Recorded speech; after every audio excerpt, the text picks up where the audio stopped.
Hey guys, how's it going? Nate here, welcome to the Tool Shed.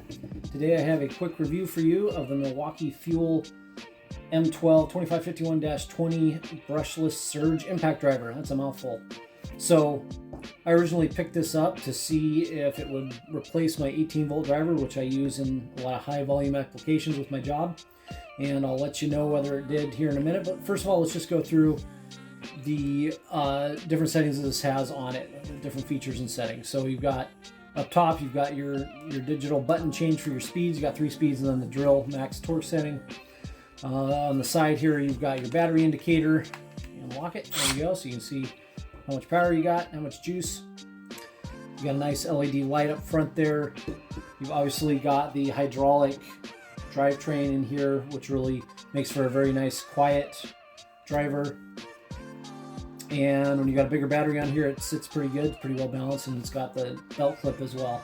So that's about all there is to that. That's pretty much all you need. And so like I said, I had purchased this originally to see if it would replace my full-size 18 volt DeWalt driver, or Milwaukee if you got to see if it was powerful enough, because this can get really heavy, especially with a larger battery. This is a smaller one, but it gets really heavy and cumbersome with a larger battery on it. So I figured, hey, if this is fast enough, I can just start using this for all my stuff.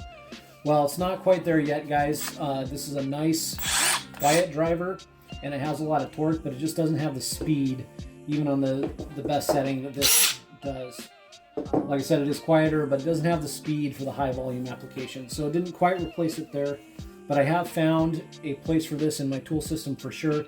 It's an excellent shop impact driver or backup impact driver. It's really good for precision drilling.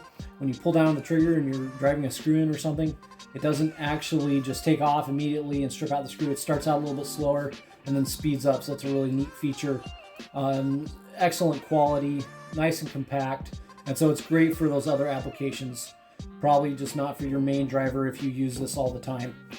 So that's about all I have for you today for this. If you can give me a like and a subscribe, I'd really appreciate it. If you want to see more videos like this, it really helps the channel out. Thanks for watching, and I'll see you in the next one.